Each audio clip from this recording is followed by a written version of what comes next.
যুক্তরাষ্ট্রের president Donald Trump ঘোষণা করেছেন, ভেনেজুয়েলায় যেতে এবং ফেরত আসা সমস্ত নিষিদ্ধ তেল ট্যাংকারের উপর সম্পূর্ণ ও পূর্ণ অবরোধ আরোপ করা হবে। এই পদক্ষেপে তিনি দেশটির উপর চাপ আরও বাড়াচ্ছেন এবং ভেনেজুয়েলার কাঁচা তেলে মার্কিন কোম্পানির প্রবেশাধিকারের জন্য নতুন দাবি জানিয়েছেন। এলএমই সার্টিফাইড বিশ্বসেরা কপারে তৈরি ওয়ালটন কেবলস, যা আপনার স্থাপনাকে রাখবে সব সময় নিরাপদ। ট্রাম্প তার সামাজিক মাধ্যম ট্রুথ সোশ্যালে লিখেছেন, আজ আমি নির্দেশ দিচ্ছি, ভেনেজুয়েলায় যেতে এবং ফেরত আসা সমস্ত নিষিদ্ধ তেল ট্যাংকারের উপর পূর্ণ ও সম্পূর্ণ অবরোধ আরোপ করতে হবে।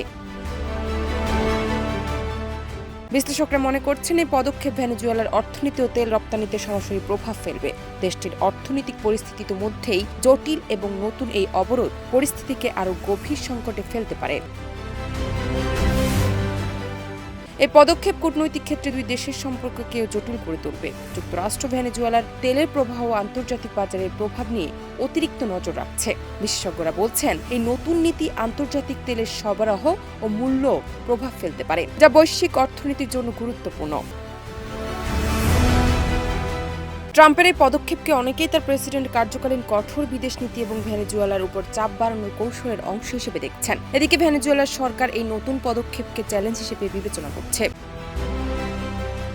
জান্নাত নিপু, দেশ রূপান্তর।